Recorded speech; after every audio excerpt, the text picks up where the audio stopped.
شادی کے بعد جب میں رخصت ہو کر سسرال آئی تو دل میں بہت عجیب و غریب سے وہم آنے لگے تھے، کیونکہ نوید مجھے بہت سخت مزاج کے مالک لگتے تھے۔ میرے کزن تھے، اس لیے ان کے اس مزاج کو دیکھ کر مجھے شادی کے وقت ایک خوف سا محسوس ہو رہا تھا۔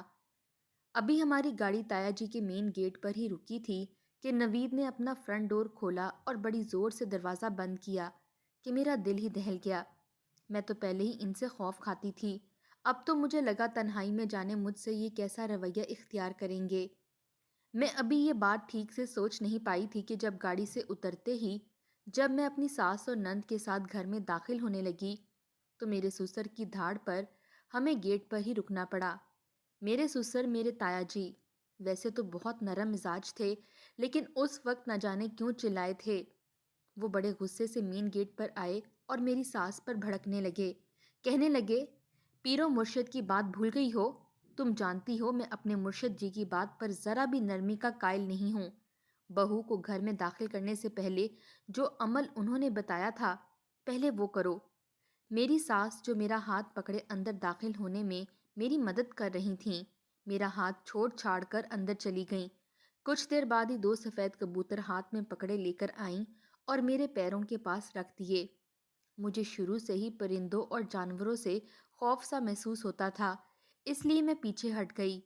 میری ساس نے تیز دھار والی چھری لی اور باری باری دونوں کبوتروں کی گردنوں پر پھیری تھی۔ یہ دیکھ کر تو کچھ پل میں سانس لینا ہی بھول گئی تھی۔ کبوتر اب زمین پر تڑپ رہے تھے۔ یہ دیکھ کر میرا دل کانپ سا گیا تھا۔ بھلا یہ کیا تھا؟ میں ان بے زبان پرندوں کو تڑپ تڑپ کر مرتے نہ جانے کس دل سے دیکھ رہی تھی۔ جب وہ دونوں کبوتر مر گئے تو میری ساس نے انہیں پیچھے ہٹا دیا اور کہنے لگیں، اب اندر آ جاؤ۔ میں لرزتے قدموں کے ساتھ اپنے سسرال داخل ہوئی تھی۔ میں نے بچپن سے ہی اپنے نام کے ساتھ نوید کا نام سنا تھا۔ یہی نام سنتے سنتے میں بڑی ہوئی تھی۔ وہ میری بچپن کا منگ تھا۔ ہماری منگنی بچپن میں ہو گئی تھی۔ نوید میرے تایا کا بیٹا تھا۔ وہ اکثر ہمارے گھر آیا کرتا تھا۔ میں دیکھتی تھی وہ جب بھی آتا تھا تو پتہ نہیں کیوں کچھ اکھڑا اکھڑا سا لگتا تھا۔ جانے کیوں مجھے ایسا لگتا تھا جیسے نوید مجھے ناپسند کرتا ہے۔ نہ تو مجھ سے بات کرتا تھا اور نہ ہی میری طرف دیکھتا۔ مجھے بہت دکھی کرتا تھا اس کا یہ رویہ، اس لیے میں نے بھی کبھی اس سے بات کرنے کی کوشش نہیں کی۔ پھر ایک دن اچانک نکاح کا اعلان کر دیا گیا اور نکاح کی تاریخ لینے آ گئے۔ یوں مقررہ تاریخ پر ہمارا نکاح ہو گیا۔ میں رخصت ہو کر سسرال آ گئی۔ دلہن بنی اپنے کمرے میں کافی دیر سے نوید کا انتظار کرتی رہی، مگر نوید نہیں آیا۔ کافی رات ہو گئی تھی تو میری تائی جو اب میری ساس بن چکی تھیں میرے کمرے میں آ گئیں اور کہا، آج رات نوید نہیں آئے گا۔ تمہارے تایا کے مرشد نے کہا ہے کہ آج کی رات بہت بھاری ہے تم دونوں کے لیے، اس لیے وہ کل تمہارے کمرے میں آئے گا۔ رات کافی ہو گئی ہے، تم تھک گئی ہوگی، کپڑے بدل کر آرام سے سو جاؤ۔ یہ کہہ کر وہ کمرے سے چلی گئیں۔ میں حیران ہوتی ہوئی اٹھی اور کمرے سے سادہ سا جوڑا نکال کر کپڑے بدل کر سو گئی۔ میرے تایا بہت توہم پرست تھے۔ وہ ہر بات میں توہم پرستی کرتے تھے اور مرشد سے اجازت لے کر اپنا ہر کام کرتے تھے۔ ہر بات میں ان کو عجیب عجیب سے وہم ہوتے رہتے تھے کہ ایسا نہ ہو جائے، ویسا ہو گیا تو پھر یہ چیز صحیح ہے، وہ چیز غلط ہے۔ عجیب وہمی سی شخصیت تھی ان کی۔ خیر دوسرے دن نوید میرے کمرے میں آئے تو میں بہت خوش ہوئی، کیونکہ مجھے جو ڈر تھا کہ شاید میں اپنے شوہر کو پسند نہیں تو وہ خوف دور ہو گیا۔ نوید میرا بہت خیال رکھتے تھے، مگر نوید بہت سنجیدہ رہتے تھے۔ یوں لگتا جیسے وہ کسی پریشانی میں ہیں، کیونکہ نوید بالکل بھی ویسے شوہر نہ تھے جو شادی کے شروع کے دنوں میں نئی نویلی دلہن کے بیویوں کے نخرے اٹھاتے تھے۔ ان میں ویسی کوئی بات نہیں تھی۔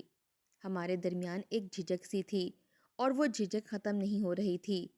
2 ماہ بعد نوید کی دبئی میں نوکری لگ گئی۔ میں اور سب گھر والے بہت خوش تھے۔ میں خوشی سے دبئی جانے کی تیاریاں کرتی رہی۔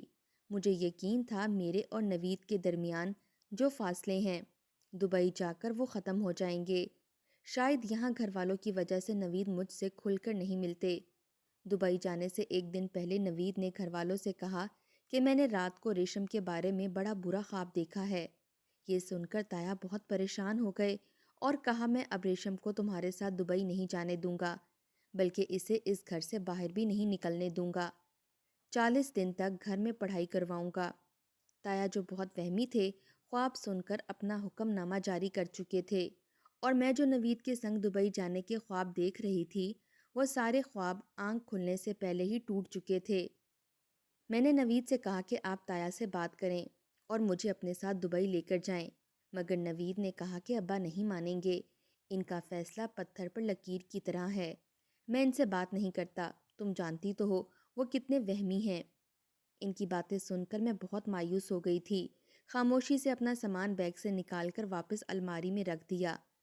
دوسرے دن نوید دبئی چلے گئے، یوں ہی اداس دن گزرتے رہے۔ نوید کا فون آتا مگر وہ صرف اپنی ماں سے ہی بات کرتے، کبھی مجھ سے بات نہیں کرتے تھے۔ میں بھی بہت اداس رہنے لگی تھی کہ اچانک میری زندگی میں بہار آ گئی۔ کچھ دنوں بعد مجھے پتا چلا کہ میں ماں بننے والی ہوں۔ یہ خوشخبری سن کر میں بہت خوش ہوئی، مگر یہ خبر سن کر بھی نوید نے مجھ سے بات کرنا بھی گوارا نہ کیا۔ میں جاننا چاہتی تھی کہ ان کو بچے کی خبر سن کر کیسا لگا، وہ خوش بھی ہیں یا نہیں، مگر یہ تو تب پتہ چلتا نا جب وہ مجھ سے بات کرتے۔ مجھے آنسو بہاتا دیکھ کر بس تائی اماں ہر وقت مجھے سہارا دیتی کہ نہ رو بیٹا، جلدی نوید گھر آ جائے گا اور تجھے اپنے ساتھ لے کر جائے گا۔ کبھی دل میں شدید خواہش جاگتی کہ کاش میرے پاس کوئی فون ہوتا تو میں بھی اپنے شوہر کے ساتھ دیر تک باتیں کرتی، ساتھ والی رضیہ کی طرح۔ اس کا شوہر پردیس میں تھا، لمبی لمبی باتیں کرتی۔ ہمارے گاؤں میں کسی بھی لڑکی کو فون رکھنے کی اجازت نہ تھی، اور اگر کسی کے پاس ہوتا تو اسے معیوب سمجھا جاتا۔ مجھے ایسی حالت میں ہر وقت نوید کی کمی محسوس ہوتی تھی، مگر نہ نوید آیا نہ فون پر بات کی۔ جیسے تیسے کر کے میں نے وہ مشکل وقت نوید کے بغیر گزارا۔ کچھ دن بعد میری بیٹی پیدا ہوئی، میں بہت خوش تھی، سب گھر والے خوش تھے۔ اگلے دن جب میں ہسپتال سے گھر آئی، گھر میں خوشیاں منائی جا رہی تھیں۔ میرے سسر خوشی میں اپنی پوتی کو گود میں اٹھائے تمام گاؤں میں مٹھائی بانٹ رہے تھے کہ اس دن وہ بہت خوش تھے۔ اچانک دروازے پر ایک فقیر آ گیا تو سسر نے مٹھائی کا ڈبہ پکڑایا، مگر اس نے فوراً ہی وہ مٹھائی لینے سے انکار کر دیا اور چلا کر بولا، یہ بچی منحوس ہے۔ اس کے اس طرح چلانے پر سب چونک گئے، اور میں نے اس سے کہا کہ یہ کیا بکواس کر رہے ہو، کون ہو تم؟ مجھے بہت غصہ آیا تھا اس پاگل عجیب سے حلیے والے فقیر پر۔ میرے سسر نے پوچھا کہ تم نے ایسا کیوں کہا؟ تو وہ شخص کہنے لگا، یہ بچی واقعی بہت منحوس ہے، اس کی نحوست پورے خاندان کو کھا جائے گی۔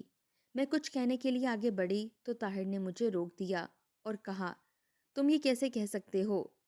تب فقیر بولا، مجھے پتہ چل گیا ہے، اسی لیے تو میں آیا ہوں۔ اس بچی کو 15 سال تک گھر سے اور گھر والوں سے دور رکھنا پڑے گا، تب جا کر اس کی نحوست دور ہوگی اور یہ بختوں والی بن جائے گی۔ یہ سن کر تایا جو بہت فہمی تھے آگے بڑھے، جھولے سے میری بچی کو اٹھایا اور فقیر کی گود میں دے کر کہا، اسے تم لے جاؤ اور جب یہ بڑی ہو جائے تب واپس لانا۔ یہ سن کر تو میرے سر پر آسمان ٹوٹ پڑا۔ میں نے فقیر کی گود سے اپنی بچی چھیننی چاہی تو میرے تایا نے مجھے پکڑ کر روک دیا۔ میں بہت روئی، تایا کے پیروں میں گر کر گڑ گڑائی، خدا کے لیے میری بچی واپس دے دو، میری گود نہ اجاڑو، مگر تایا نہ مانے اور فقیر کو جانے کا اشارہ کیا۔ فقیر فوراً وہاں سے میری بچی کو لے کر چلا گیا اور میں روتی ہی رہی، جبکہ سسر نے دبئی فون کر کے نوید کو بتایا کہ تمہارے گھر میں مردہ بچی پیدا ہوئی ہے۔ میں ہر وقت اپنی بچی کو یاد کر کے روتی رہتی اور اس فقیر کو کوستی رہتی کہ کہاں سے آ گیا میری بھری گود اجاڑنے والا۔ میں نے اپنی بچی کو تو ٹھیک سے دیکھا تک نہیں تھا، بس اس کے پیر سے جڑی ہوئی 2 انگلیاں یاد رہ گئیں جن میں کالے رنگ کا ایک نشان تھا۔ دوسری جانب بچی کی موت کا سن کر بھی نوید نہیں آیا اور نہ اس نے فون پر بات کی۔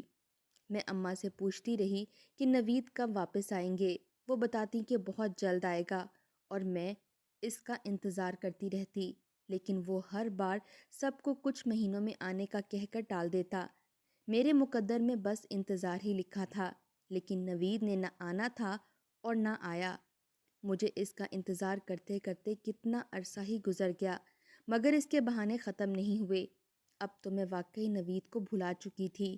میرے سر پر اپنی بیٹی کی جدائی میں چاندی چمکنے لگی تھی، اور ہر روز رو رو کر آنکھوں تک کی بینائی بھی کمزور ہو چکی تھی۔ میں ہمیشہ دعا کرتی کہ وہ فقیر میری بیٹی کو واپس لے آئے۔ نہ جانے وہ کہاں سے آیا تھا جو میری بچی کو بھی اپنے ساتھ لے گیا۔ جوں جوں سال گزر رہے تھے تو دل میں ڈھارس آتی جاتی کہ شاید 15 سال پورے ہونے پر وہ میری بیٹی کو اپنے ساتھ لے آئے، مگر اب تو شاید 20 سال ہونے لگے تھے۔ نہ ہی میری بچی لوٹ کر آئی جو نہ جانے کس حال میں ہوگی، اور نہ ہی میرا شوہر۔ تمام عمر میں نے اپنی اجری گود کے تانے سن سن کر سسر کی خدمت میں وقف کر دیے۔ یوں ہی میں اپنی زندگی جی رہی تھی کہ ایک دن اچانک نوید واپس لوٹ آئے۔ اسے دیکھ کر مجھے تو یقین ہی نہیں آیا۔ میں اس وقت بہت خوش ہوئی، کیونکہ میں نے جو کرب اپنی بیٹی کی جدائی کا تنہا جھیلا تھا، جو آنسو تنہا بہائے تھے، میں نوید کے دامن میں گرانا چاہتی تھی۔ میں اس کا گریبان پکڑ کر اپنے ساتھ ہونے والی ناانصافی کا حساب لینا چاہتی تھی، مگر یہ دیکھ کر مجھے شدید دھچکا لگا کہ وہ اکیلا نہیں تھا۔ اس کے ساتھ ایک لڑکی تھی جو دلہن بنی ہوئی تھی، کسی اپسرا سے کم نہ لگ رہی تھی۔ اس وقت مجھے اپنا آپ بہت ہی کمتر لگا۔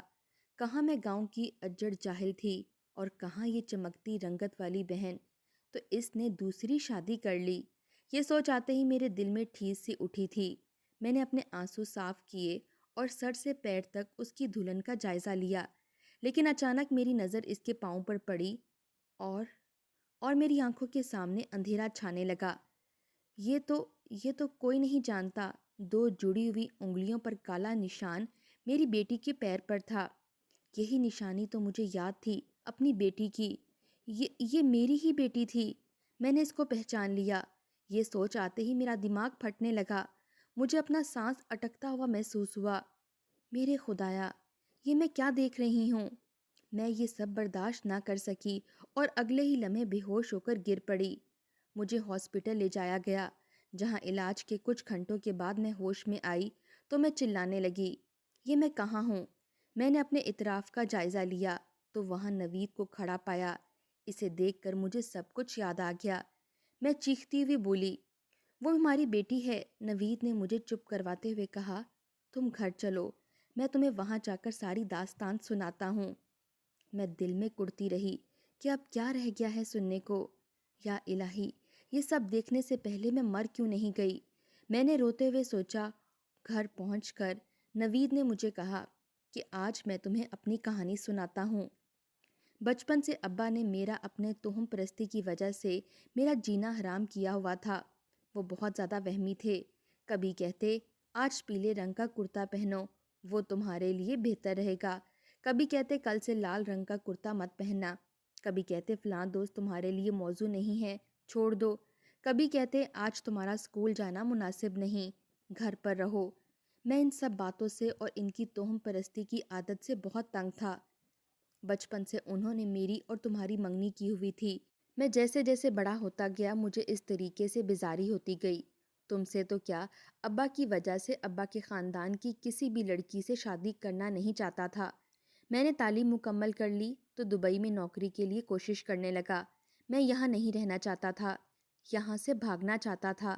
میں نے دبئی کافی جگہوں پر کام کرنے کے لیے اپلائی کیا تھا، اور خوش قسمتی سے مجھے ایک جگہ نوکری مل گئی تھی، اور 2 مہینے بعد نوکری جوائن کرنا تھی۔ میں نے گھر میں یہ بات بتائی تو فوراً ابا نے میری شادی کا شوشہ چھوڑ دیا۔ میں نے بہت طویلیں پیش کی کہ میں ابھی نوکری کے لیے جا رہا ہوں، ابھی شادی نہیں کر سکتا، مگر انہوں نے میری ایک نہیں سنی اور شادی کی تاریخ طے کر دی۔ مجبوراً مجھے تم سے شادی کرنی پڑی۔ شادی کے بعد میں اپنے کاغذی کارروائی میں لگ گیا، مگر میں تمہیں اپنے ساتھ لے کر نہیں جانا چاہتا تھا۔ اس لیے جانے سے ایک دن پہلے میں نے جھوٹے خواب کی داستان گھر آ کر ابا کو سنائی۔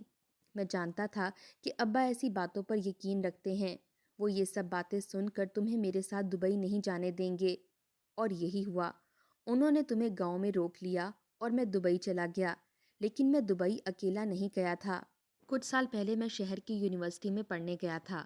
وہاں میری ملاقات شمسا سے ہوئی، مجھے محبت ہو گئی۔ پڑھائی مکمل ہوتے ہی میں نے شمسا سے نکاح کر لیا۔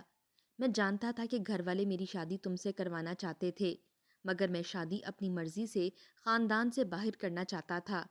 میں نے گھر میں کسی کو اپنی خفیہ شادی کے بارے میں نہیں بتایا تھا، مگر گھر والوں نے میری شادی اچانک تمہارے ساتھ کروا دی۔ میں نے اپنے ساتھ شمسا کے کاغذات بھی بنوا لیے تھے اور اسے لے کر دبئی چلا گیا۔ ہم دونوں بہت خوش تھے۔ میں ایسی زندگی ہی جینا چاہتا تھا۔ کچھ دن بعد مجھے اطلاع ملی کہ تم ماں بننے والی ہو اور میں باپ، مگر مجھے کوئی دلچسپی نہیں تھی۔ جب تمہیں چوتھا مہینہ تھا تو مجھے یہ خوشخبری ملی کہ شمسا بھی امید سے ہے۔